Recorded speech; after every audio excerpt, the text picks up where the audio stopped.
Hello students, हम continue करेंगे हमारे एक्सरसाइज 2.2 को। क्वेश्चन 9 जैसे कि दिखाई दे रहा है, यहाँ पर रेशो दे रखा है राहुल और हरुण के बीच में। मैंने क्या कहा था, जब भी हमें रेशो को सेपरेट करना होता है तो हमें एक्स लगाना पड़ता है। तो हम तो सिंपली स्टार्ट करेंगे, let the age of Rahul and Harun be 5x and 7x respectively. ठीक है। 4 years लेटर, तो राहुल की एज 4 साल बाद में क्या होगी, 5x प्लस 4 होगी। हम 4 साल ऐड कर देंगे। और हरुण की एज क्या हो जाएगी, आफ्टर 4 years, तो 7x प्लस 4 हो जाएगी। ठीक है। और इन्होंने कहा है कि 4 साल बाद में इन दोनों की सम का एजेस कितना होगा, तुम्हारा 56 होगा। तो हम लिखेंगे देयरफॉर अकॉर्डिंग टू क्वेश्चन दोनों की एज को ऐड करो और इक्वल्स टू क्या लिखो, 56 लिखो। ठीक है। तो ये हो जाएगा 12x प्लस 8 इक्वल्स टू 56। तो ये हो जाएगा 12x equals to 56 minus 8। 56 minus 8 कितना होगा तुम्हारा, 48 होगा। और 12 से डिवाइड करोगे 48 को, तो हमें पता है 12 की टेबल में ये 4 आता है, तो x क्या आ जाएगा, 4 आ जाएगा। अब इन्होंने हमसे कौन सी एज मांगी है, प्रेजेंट एज मांगी, जो कि 5x एंड 7x था। Equals to 5x equals to 5 into 4 equals to 20 years. Present age of Harun equals to 7x equals to 7 into 4 equals to 28 years. अब क्वेश्चन 10th में भी रेशो का है, तो पहला स्टेप का हमारा होगा, let the number of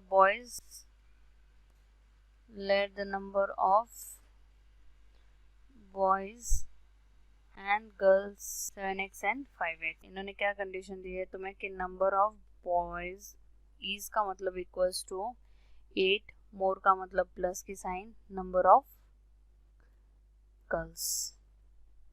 तो तुम्हें नंबर ऑफ बॉयज तुम्हारे क्वेश्चन में क्या है, 7x है, 8 प्लस नंबर ऑफ गर्ल्स कितने हैं तुम्हारे, 5x है। तो इसको सिंप्लीफाई करो, हम लिखेंगे 7x minus 5x equals to 8। तो ये हो जाएगा 2x इक्वल्स टू 8। तो ये हो जाएगा x इक्वल्स टू 8/2, तो x की वैल्यू आ जाएगी 4। देयरफॉर नंबर ऑफ बॉयज कितने हो जाएंगे तुम्हारे क्लास में, 7x equals to 7 into 4 equals to 28 हो जाएंगे। और नंबर ऑफ गर्ल्स कितने होंगे, हम तो नंबर ऑफ गर्ल्स कितने होंगे, 5x होगा, 5 इंटू 4 दैट इज 20।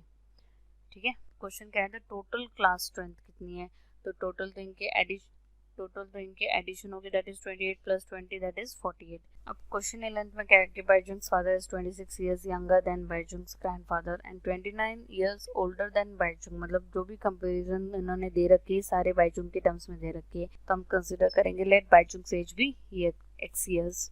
ठीक है। बाइजुंग्स फादर की एज कितनी हो जाएगी, इन्होंने कहा है कि वो बाइजुंग से 29 years ओल्डर है, इसका मतलब बड़े हैं तो प्लस की साइन होगी। और बाइजुंग्स ग्रैंडफादर बाइजुंग्स फादर अपने मतलब बाइजुंग्स फादर की एज तो कितनी होगी, x प्लस 29, और वो ग्रैंडफादर से 26 ईयर छोटे हैं, इसका मतलब ग्रैंडफादर 26 ईयर एल्डर हैं, तो हम इसमें 26 पे ऐड कर देंगे। तो जो कि हो जाएगा x प्लस 9 6 15 2 2 4 5, तो ये हो जाएगा 55। तो ये हो जाएगा x प्लस 55। और कंडीशन क्या दे रखी है हमें कि तीनों की एज का सम कितना है, 135। तो मैं कहूँगी according to question x plus 29 plus x plus 55 equals to 135। तो ये हो जाएगा 3x प्लस 84 इक्वल्स टू 135। तो ये हो जाएगा 3x इक्वल्स टू 135 माइनस 84, जो क्या आ जाएगा 151 आ जाएगा। फिर 3 से डिवाइड करेंगे 51 को, तो ये हो जाएगा 17। और इन्होंने ईच वन की एज मांग रखी है, तो सिंपली बाइजुंग्स क्या हो जाएगा, 17 ईयर ओल्ड हो जाएगा। बाइजुंग्स फादर हो जाएगा x plus 29 that is 17 plus 29 that is 46 years. और ग्रैंडफादर की है x प्लस 55, जो कि हो जाएगी 17 प्लस 55 72 ईयर्स। अब रवि's प्रेजेंट एज मैंने x ईयर कंसिडर कर लिया है। अब इन्होंने क्या कहा है, 15 ईयर्स फ्रॉम नाउ, मतलब अब से 15 साल आगे ये कहा उन्होंने, तो ऑब्वियसली 15 ईयर्स क्या हो जाएंगे, इसमें ऐड हो जाएंगे। तो ये हो जाएगा x प्लस 15 यस, ठीक है। अब अकॉर्डिंग टू क्वेश्चन इन्होंने क्या कहा है, 15 ईयर्स फ्रॉम नाउ, मतलब कि वो एज क्या है, x प्लस 15। विल बी का मतलब होता है equals to, and 4 times is present age, तो ये क्या हो जाएगा 4 टाइम्स, और प्रेजेंट एज जो उसकी x है, तो ये simply x plus 15 equals to 4x हो जाएगा। 15 को यहीं पे रखते हैं, 4x माइनस x हो गई है 3x हो जाएगा, 3 से डिवाइड करेंगे 15 को तो ये 5 हो जाएगा। और इन्होंने कौन सी एज मांगी, प्रेजेंट एज मांगी है, देयरफॉर रवि's प्रेजेंट एज कितनी हो जाएगी, 5 इयर्स हो जाएगी। क्वेश्चन 13 में इन्होंने कहा पूछा है व्हाट इज द नंबर, तो हम कहेंगे let the number be x। अब इन्होंने क्या कहा है, rational number is such that when you multiply it by 5/2, rational number तो मेरा x है और उसको मल्टीप्लाई करूंगी मैं 5/2 and add 2/3 to its product, तो जो भी प्रोडक्ट आएगा उसको मैं 2/3 से ऐड करूं तो मुझे क्या मिलना चाहिए, यू गेट का मतलब होता है इक्वल्स टू, तो ये हो जाएगा इक्वल्स टू माइनस 7/12, और यहाँ पे हम लिख देंगे अकॉर्डिंग टू क्वेश्चन। तो यहाँ पे क्या हो जाएगा, ये हो जाएगा 5x/2 plus 2/3 equals to minus 7/12। तुम ये प्लस 2/3 को शिफ्ट कर दोगे यहाँ पे, तो ये सिंपली हो जाएगा 5x/2 equals to minus 7/12 minus 2/3, 3 और 12 का एलसीएम क्या आएगा, 12 आएगा, तो हम 4 से मल्टीप्लाई कर देते हैं, तो ये सिंपली -7 माइनस 8/12 हो जाएगा 5x/2, तो ये हो जाएगा 5x/2 इक्वल्स टू माइनस 15/12। मैं 5/2 को उधर शिफ्ट कर दूंगी तो रेसिप्रोकल होके वो क्या बन जाएगा, सिंपली 2/5 बन जाएगा। 2 1 2 6 12, 5 1 3 3 1 3 2, तो तुम्हारा रैशनल नंबर सिंपली क्या आ गया, हाफ आ गया, और therefore the number is minus half. अब क्वेश्चन 14 में तुम देखो लास्ट में इन्होंने क्या कहा है, how many notes of each denomination does you have. Denomination का मतलब क्या होता है कि वैल्यू कितनी है उस नोट की, जो भी नोट कॉइन तुम्हारे पास है तो उसकी वैल्यू कितनी है, ठीक है। जैसे मैं 100 रुपीज़ का नोट ले रही हूँ तो ऑब्वियसली उसकी वैल्यू कितनी होगी, 100 रुपीज़ होगी। 50 रुपीज़ का नोट है तो 50 हो गई। और तुम सेकेंड लाइन पढ़ोगे तो उन्होंने क्या कहा है, the ratio of the number of this notes is 2:3:5। तो ऑब्वियसली हम क्या करेंगे, हम तो पहले लिखेंगे late the number of notes of 100 rupees, 50 rupees और 10 rupees B 2x, 3x and 5x respectively, ठीक है। अब इन्होंने क्या कहा है कि जब तुम इसकी टोटल कैश मतलब इनको कंबाइन करोगे, तुम्हें पता है कि अगर मेरे पास 100 रुपीज़ के 4 नोट्स हैं तो इसका मतलब मेरे पास कैश कितना होगा, 400 रुपीज़ हो गया, ठीक है। तो ऐसे उन्होंने कहा उसके पास कैश कितना है, तो 4 लाख है। तो 4 लाख कैसे आएगा, जब मैं 100 को उसकी क्वांटिटी से मल्टीप्लाई करूं, 50 को उसकी क्वांटिटी से मल्टीप्लाई करूं, 10 रुपीज़ की उसकी क्वांटिटी से मल्टीप्लाई करूं, तो टोटल उसके पास कितने आएंगे, 4 लाख आएंगे, ठीक है, अकॉर्डिंग टू क्वेश्चन। तो ये सिंपली हो जाएगा 200x plus 150x plus 50x equals to 4 lakh, और कंबाइन करोगे तो ये जाएगा 400x इक्वल्स टू 4 लाख। जब डिवाइड करोगे तो ये सिंपली कितना हो जाएगा, 1000 हो जाएगा, ठीक है। तो अब हमें तो ईच टाइप के पूछे कि बताओ ईच टाइप के कितने हैं, तो हम कहेंगे number of notes of 100 rupees कितने होंगे उसके पास, जो कि 2x क्वांटिटी थी, तो 2 × 1000 उसके पास कितने नोट्स हो गए, 2000 नोट्स थे उसके पास 100 रुपए के। Then number of notes of 50 rupees, तो ये कितने थे उसके पास, 3x थे, तो सिंपली ये क्या हो जाएगा, 3 × 1000 हो जाएंगे, तो सिंपली ये 3000 हो जाएंगे। और number of notes of 10 rupees उसके पास कितने थे, 5x थे, तो सिंपली ये 5 × 1000 कितना हो जाएगा, 5000 हो जाएगा। अब देखो इन क्वेश्चन 15 में इन्होंने क्या कर रखा है, तुम्हें टोटल कॉइन दे रखे हैं, टोटल कलेक्शन ऑफ कॉइन्स कितना है उसके पास, तो 300 कॉइन्स है उसके पास। पर वो 300 कॉइन्स में क्या क्या टाइप है, तो 1 रुपीज़ का कॉइन है, 2 रुपीज़ का भी कॉइन है और 5 रुपीज़ का भी है। अब इन्होंने कहा है कि ईच टाइप का बताओ भैया कितने की, 1 रुपीज़ के उसके पास कितनी क्वांटिटी है, 2 रुपीज़ की कितनी है और ₹5 की कितनी, ये उन्होंने कहा है।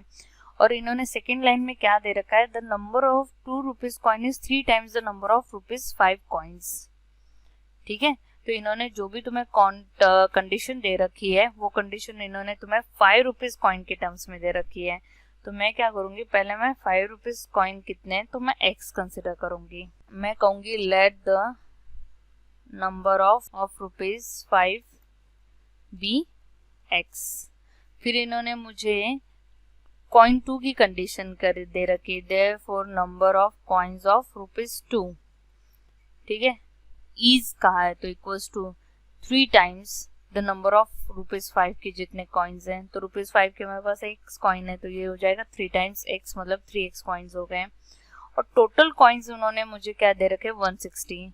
टोटल कॉइन्स में मतलब क्या हो गया, रुपीज 5 के कॉइन्स x है, रुपीज 2 के तुम्हारे पास 3x कॉइन है, और जो तो थर्ड बचा है ना तुम्हारे पास, कौन से कॉइन बचे, तो number of coins of rupees 1, ये सारे मिला के उसके पास कितने कॉइन्स हैं, तो 160 है, ठीक है।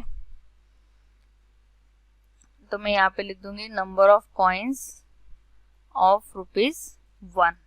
तो simply number of coins of rupees 1 कितने हो जाएंगे, 160 माइनस 4x हो जाएंगे सिंपली।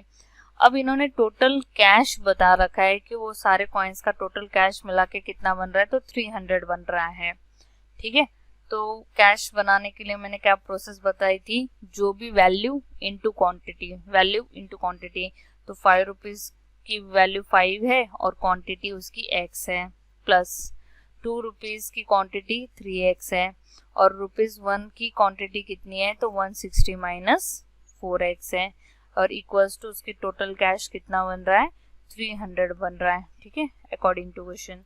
तो ये जाएगा 5x plus 6x plus 160 minus 4x equals to 300। तो ये 11x माइनस 4x कितना हो जाएगा तुम्हारा, 7x हो जाएगा, और ये हो जाएगा 300 माइनस 160, तो 0 4 140। तो तुम्हारी x की वैल्यू कितनी आ जाएगी, सिंपली 20 आ जाएगी। अब इन्होंने कहा है कि how many coins of each denominations are with me, ठीक है। तो हमें क्या करना है, ईच क्वांटिटी ढूंढनी हमें। तो हम कहेंगे therefore number of rupees 5 coins equals to x थे तो वो तो 20 आ गए। नंबर ऑफ रुपीज 2 कॉइन्स कितने हैं, तो 3x थे, तो 3 इंटू 20 60 हो गए। और number of rupees 1 coin equals to कितना हो जाएगा, 160 माइनस 4 इंटू 20, तो ये जाएगा 160 माइनस 80, जो कि आ जाएंगे 80 कॉइन्स, ठीक है। तो ये तुम्हारा लास्ट आंसर है। अब लास्ट में देखो इन्होंने क्या कहा है, find the number of winners. तो हम तो सीधा क्या कहेंगे, लेट द बी x। फिर इन्होंने क्या कहा है कि the organiser of an essay competition decide that a winner in the competition gets a prize of ₹100 and a participant who does not win gets a prize of 25, ठीक है। दोनों के अपने अपने प्राइज बता दिए इन्होंने। And the total prize money distributed is 3000। Total cash कितना दिया उन्होंने, तो 3000 दिया। And total number of participants कितने थे, 63 थे। तो देयरफॉर हम इससे number of participants who does not win कितने थे, तो टोटल 63 में से विनर को माइनस करो तो बचे हुए तुम्हारे क्या होंगे, ऑब्वियसली लूजर्स होंगे। अब इन्होंने कहा है कि 100 रुपीज विनर को मिले, तो मेरे पास विनर कितने थे, x थे, तो 100 रुपीज सबको दिए गए, प्लस 25 नॉन विनर्स को दिए गए, तो 63 माइनस x से मल्टीप्लाई होगा क्योंकि ये नॉन विनर्स की क्वांटिटी है, इक्वल्स टू टोटल कैश उन्होंने कितना दिया था, 3000 दिया। तो ये हो जाएगा 100x प्लस 25 इंटू 63 करोगे तो 1575 आएगा, minus 25x equals to 3000। 100x minus 25x 75x हो जाएगा, और 3000 में से 1575 को माइनस कर देंगे तो ये 1425 आ जाएगा 75x।